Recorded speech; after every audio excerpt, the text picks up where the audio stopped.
بسم الله الرحمن الرحيم ကျွန်တော်တို့ဒီမှာမိကွန်းနှစ်ခုမိထားပါတယ်အဲ့ဒီမိကွန်းနှစ်ခုကိုဖြေချပေးတော့မှာဖြစ်ပါတယ်နံပါတ်1မိကွန်းကလူတစ်ယောက်ကမိမိရဲ့တူမနဲ့နှစ်ကပြုလုပ်လို့ရပါသလားဘာကြောင့်လဲဆိုရင်လေပြပရောက်နေတဲ့တချို့အာလင်လို့အမိခံထားတဲ့ပုံကိုယ်တွေကမိမိတူမအရင်နဲ့နှစ်ကလုပ်လို့ရတယ်လို့ပြောနေလို့ပါလက်ဆရာအဲ့တော့ဒီပထမမိကွန်းရဲ့အဖြေကတော့တူမဒီ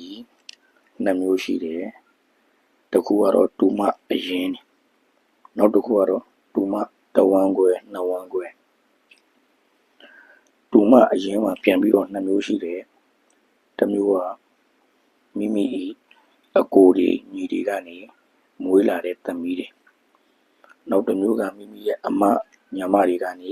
မွေးလာတဲ့သမီးတွေအဲ့ဒီတူမအရင်ဖြစ်တဲ့နှစ်မျိုးလုံးကိုလုံးဝနှစ်ကပြုလုပ်ခွင့်မရှိကြောင်းတသက်လုံးနှစ်ကလုပ်ခွင့်မရှိကြောင်းကိုကျမ်းတော်မြတ်ကုရ်အာန်ထဲမှာအလောရှိမြတ်သခင်ကအတိအလင်းကြေညာထားပါတယ်အထောက်အထားအနေနဲ့ကျမ်းတော်မြတ်ကုရ်အာန်ရဲ့၄ပါရာနောက်ဆုံးစာမျက်နှာမှာဆူရာရဆိုရင်ဆူရတ်န်နီဆာဆိုတဲ့ကဏ္ဍမှာအယက်အရှိတစ်ခုနဲ့အလောရှိမြတ်သခင်ကနှစ်ကလုပ်ခွင့်မရှိတော့တသက်လုံးနှစ်ကလုပ်လို့မရဘူးနှစ်ကလုပ်ခွင့်မရှိတော့အမျိုးသမီးများဤအကြောင်းအမျိုးသမီးများစည်ရင်ကိုတခါတည်းအတိပေးရတယ်အဲ့ဒီအာယတ်ထဲမှာဘာပါလဲဆိုတော့အဲ့ဒီအာယတ်ကအစကဟူရီမတ်အလိုင်ကွမ်အွမ်မဟာတူကွမ်ဟူရီမတ်အလိုင်ကွမ်အတင်းတို့အမျိုးသားတွေအတွက်ဟာရမ်တမပီတာဖြစ်တယ်အွမ်မဟာတူကွမ်အတင်းတို့ရဲ့မိခင်များဖြစ်နေကပြုလုပ်ခြင်းဟူရီမတ်အလိုင်ကွမ်အွမ်မဟာတူကွမ်အတင်းတို့ပေါ်မှာဟာရမ်တမလိုက်ပြီးဖြစ်တယ်အတင်းတို့ရဲ့မိခင်အရင်နေမိခင်မွေးမိခင်များဖြစ်နေကပြုလုပ်ခြင်းနံပါတ်2ဝဘနာတုကွမ်အတင်းတို့ဤသမီးမွေးသမီးတွေအတင်းတို့ဤသမီးအရင်နေကပြုလုပ်ခြင်းအတင်းတို့ပေါ်မှာဟာရမ်တမလိုက်ပြီးဖြစ်တယ်ဝအခဝါတုကွမ်နံပါတ်3အတင်းတို့ဤအမများညီမများအမတွေညီမတွေနဲ့နေကလုပ်ခြင်းသည်ဟာရမ်တမပြီးဖြစ်တယ်နံပါတ်4ဝအမ္မတုကွမ်အတင်းတို့ဤအတော်များအတော်ကလည်းနှစ်မျိုးရှိတယ်တစ်မျိုးကအဖေဘက်ကနေတော်တဲ့အတော်တွေအဖေရဲ့အမတွေအဖေရဲ့ညီမတွေအဲကိုအမ္မတုကွမ်လို့အာရဘီမှာပြောတယ်အတင်းဤအဖေဘက်မှာတော်တော့အတော်များအတင်းနေကလုပ်ခွင့်မရှိဘူးတဲ့တို့နံပါတ်5ဝခါလာတုကွမ်အတင်းတို့အတော်များဒီနောက်တစ်မျိုးအတော်ကအမေဘက်ကတော်တဲ့အတော်တွေမိမိခင်ရဲ့အမတွေမိမိခင်ရဲ့ညီမတွေအတင်းမိခင်ဤအမများညီအတော်များဖြင့်နေကပြုလုပ်ခြင်းသည်ဟာရမ်တမပီဖြစ်တယ်နံပါတ်6အခုကျွန်တော်မေးထားတဲ့မိကွန်ရဲ့အဓိကအဖြေအဒီမှာဒီစာလုံးကိုကျွန်တော်ပြခြင်းနဲ့အထောက်ထားအနေနဲ့ဝဘနာတူလတ်နံပါတ်6အနေနဲ့အတင်တို့ပေါ်မှာတတလုံးနဲ့ကလုပ်ခွင့်မရှိတဲ့ဟာရမ်အဖြစ်သတ်မှတ်ထားတဲ့အမျိုးသမီးဒီဝဘနာတူလတ်မိမိဤအကိုမိမိဤညီဤသမီးများတူမများနောက်တစ်ယောက်ဝဘနာတူလ်အော့အတင်တို့ဤအမများညီမများဤသမီးများအဲ့တော့ဝဘနာတူလ်အကိုညီတွေရဲ့သမီးတွေတူမတစ်မျိုးအဲ့ဒီတူမလည်းနေကလုပ်လို့မရဘူးလို့ကုရ်အာန်ထဲမှာအတိအလင်းကြေညာထားတယ်နံပါတ်2နောက်တစ်မျိုးတူမဖြစ်တဲ့ဝဘနာတူလ်အော့အမတွေညီမတွေကနေမွေးလာတဲ့သမီးတွေအဲ့ဒီတူမတွေကိုလည်းနေကလုပ်လို့မရဘူးเนาะအဲ့ဒီအာယတ်ထဲမှာနောက်တဲ့နေကလုပ်ခွင့်မရှိတဲ့အမျိုးသမီးတွေအများကြီးအောက်မှာကျန်သေးတယ်ကျွန်တော်တို့မျိုးကွန်ရဲ့အဖြေအဒီနေရာမှာရသွားပြီဖြစ်တယ်တူမအရင်နေဖြစ်တဲ့အကိုညီမရဲ့သမီးပဲဖြစ်ပါစေ အမညီမရဲ့တမီပဲဖြစ်ပါစေလုံးဝနေကလုတ်ခွင့်မပိုင်ဘူးဘယ်တော့မှနေကလုတ်လို့မရဘူးဖြစ်တယ်အဲ့တော့နေကတူမအရင်နဲ့လုတ်လို့ရတယ်လို့နေကလုတ်လို့ရလို့ပြောတာဒီမာယွင်တော့ကိစ္စဖြစ်တယ်ဒါလုံးဝအကွဲလွဲမရှိပညာရှင်တွေအားလုံးတစုတစည်းတဲ့လက်ခံတာအကွဲလွဲလဲလုတ်လို့မရဘူးကုရ်အာန်ထဲမှာအတိအလင်းပြတ်သားရှင်းလင်းကိုတင်ပြကြေညာပြီးသားဖြစ်တဲ့အတွက်ကြောင့်တဝင်းခွဲတူမတွေနဝင်းခွဲတူမတွေဆိုရင်တော့နေကလုတ်လို့ပိုင်သွားမယ်နေကလုတ်ခွင့်ရှိတာဖြစ်ပါတယ်ဒါကပထမမိကွန်းရဲ့အဖြစ်ပြီးဆုံးပါပြီဒုတိယမိကွန်းကဗာမိထားတာလဲဆိုလို့ရှိရင်ဟာရမ်ပတ်စံနဲ့ဟာရမ်ဝင်ငွေနဲ့ပလီမာလူတန်းချင်းပိုင်ပါသလား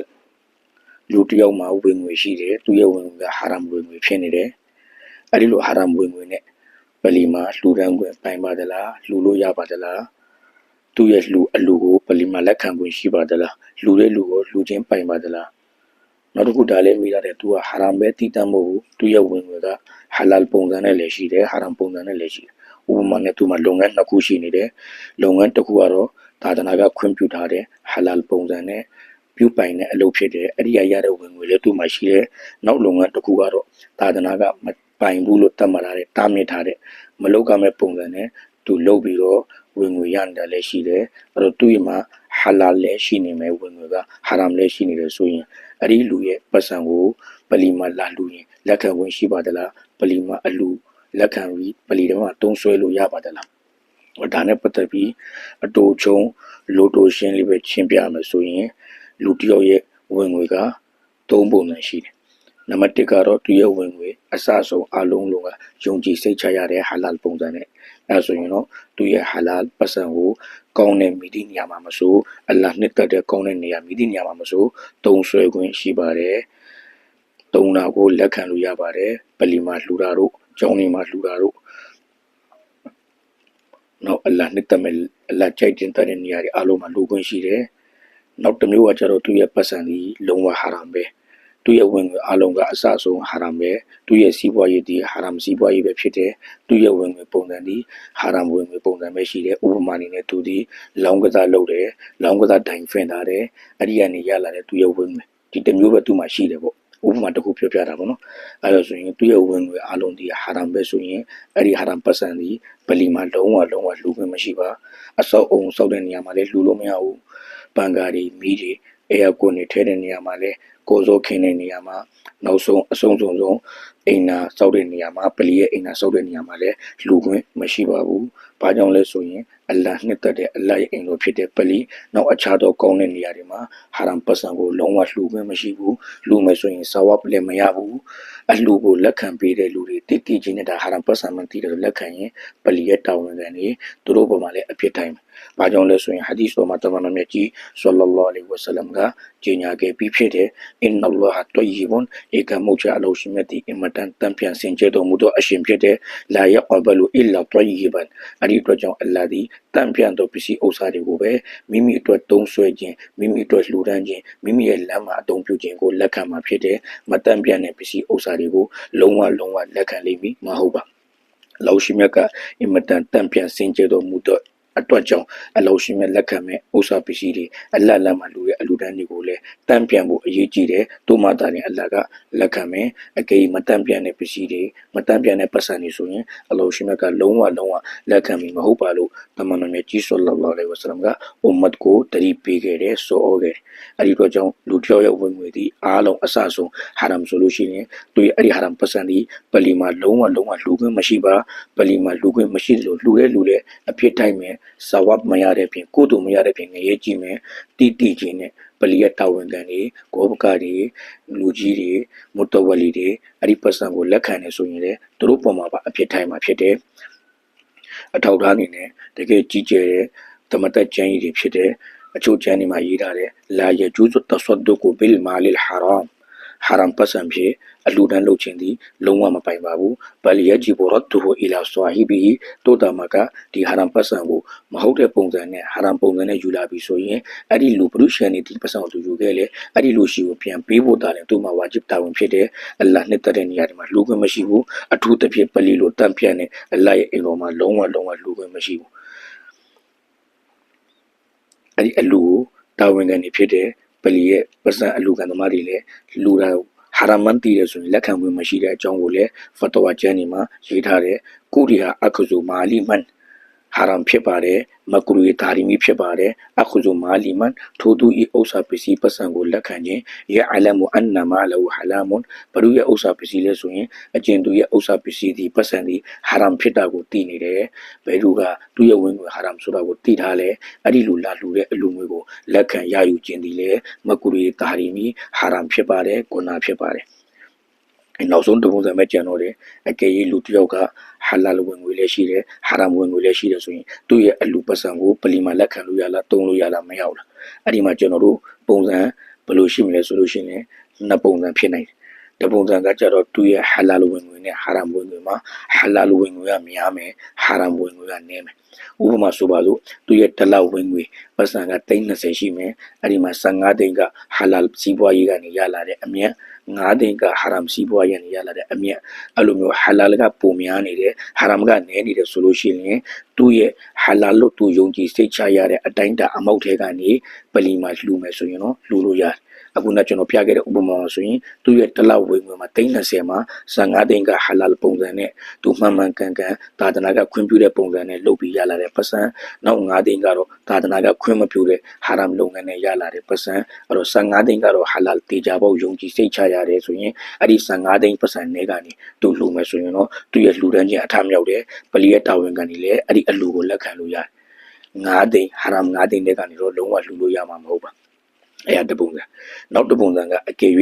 သူ့ရဲ့ဟာရမ်ပတ်စံဝင်ငွေကများမယ်ဟာလာဝင်ငွေကနည်းမယ်အခုနဥပမာမှာပြောင်းပြန်ဖြစ်သွားမယ်သူ့ရဲ့ဟာရမ်ဝင်ငွေက15သိန်းဖြစ်တယ်ဟာလာဝင်ငွေက9သိန်းပဲဆိုရင်သူဒီအဲ့ဒီ320တဲကနေထုတ်ပြီးတော့မိတိမြအမောက်ကိုသူပလီမှာလှူခြင်းပါတယ်ဆိုရင်လှူလို့မရဘူးအကယ်၍သူလှူခြင်းနဲ့ဆိုရင်တလန်းပဲရှိတယ်အဲ့ဒီဟာလာဖြစ်တယ်ဆိုတဲ့9သိန်းကိုအရင်ဦးဆုံးဖယ်လိုက်ဟာရမ်ဖြစ်တဲ့15သိန်းကိုအရင်ဦးဆုံးခွဲလိုက်ဟာရမ်15သိန်းကိုတတ်ဖယ်ထုတ်လိုက်ဟာလာ5သိန်းကိုတတ်ဖယ်ထုတ်လိုက်ပြီးတဲ့နောက်အဲ့ဒီဟာလာဆိုတဲ့တေချာပေါက်ယုံကြည်စိတ်ချရတဲ့9သိန်းနဲ့ကနေသူလှူမယ်ဆိုရင်တော့ရတယ်အကယ်၍အဲ့ဒီ9သိန်းနဲ့15သိန်းကိုခွဲမထုတ်ပဲနဲ့30တဲ့ကနေသူထုတ်ပြီးတော့ဘလောက်မဆိုမိမအမောက်မိဒီအမောက်ပဲဖြစ်အတိုင်းတာပဲလှူမယ်ဆိုရင်မပိုင်ဘူးဖြစ်တယ်အဲ့တော့မိကုံမှာမိထားတဲ့မိကုံရဲ့အချုပ်ကိုပြောပြမယ်ဆိုရင်အဖေကဟာလာဝင်ငွေနဲ့ဟာရမ်ဝင်ငွေနှစ်ခုလုံးရှိတယ်ဆိုရင်သူ့ကိုကြည့်ရမှာကဘယ်ဟာကပိုများလဲဟာလာပိုများလားဟာရမ်ပိုများလားအကယ်၍ဟာလာပိုများတယ်ဆိုရင်ဟာလာအတိုင်းတာပတ်စံအမောက်ထဲကနေသူလှူလို့ရတယ်ဟာရမ်ကိုမထည့်ပဲနဲ့အခုန15သိန်းကဟာလာ9သိန်းကဟာရမ်ဆိုရင်15သိန်းအတိုင်းတာအထိကိုသူလှူလို့ရတယ်ပိုင်တယ်အကယ်၍ဟာရမ်ကများနေပြီဆိုရင်အဲ့ဒီပတ်စံကိုမခွဲပဲနဲ့ဟာရမ်နဲ့ဟာလာဘာလဲဆိုတော့တေချာမခွဲပဲနဲ့အဲ့ထဲကနေယူပြီးဘယ်လောက်အတိုင်းတာမှလှူခွင့်မရှိဘူးလူရရမယ်ပုံစံတစ်ခုပဲရှိတယ်အရင်ဦးဆုံးဟာရမ်ငွေကိုတတ်ဖယ်လိုက်ဟာလာကိုတတ်ဖယ်ပြီးအဲ့ဒီဟာလာတဲကဥစ္စာကိုပဲသူလှူခွင့်ရမှာဖြစ်ပါတယ်အကယ်၍ခွဲလို့မရဘူးသူရဲ့ဝင်ငွေကဟာလာကဘယ်လောက်လဲဟာရမ်ကဘယ်လောက်လဲခွဲလို့မရဘူးဆိုရင်တော့ရှောင်ကျင်တဲ့အနေနဲ့ဒီဟာကိုအရေးကြီးတဲ့ပုံစံသတ်မှတ်ပြီးတော့ရှောင်ကျင်တတိထားတဲ့အနေနဲ့သူရဲ့ပတ်စံကိုပလီရဲ့အလူမှာမတုံးခြင်းဒီပို၍ယုံကြည်စိတ်ချရသောနီလန်ဖြစ်ပါတယ်လို့ပြောရင်းနဲ့ပဲကျွန်တော်ညီကုန်းချုပ်အပ်ပါတယ်ဝါခီရူတာဝါနာအန်အလ်ဟမ်ဒူလ illah ရောဘ်လ်အာလမီ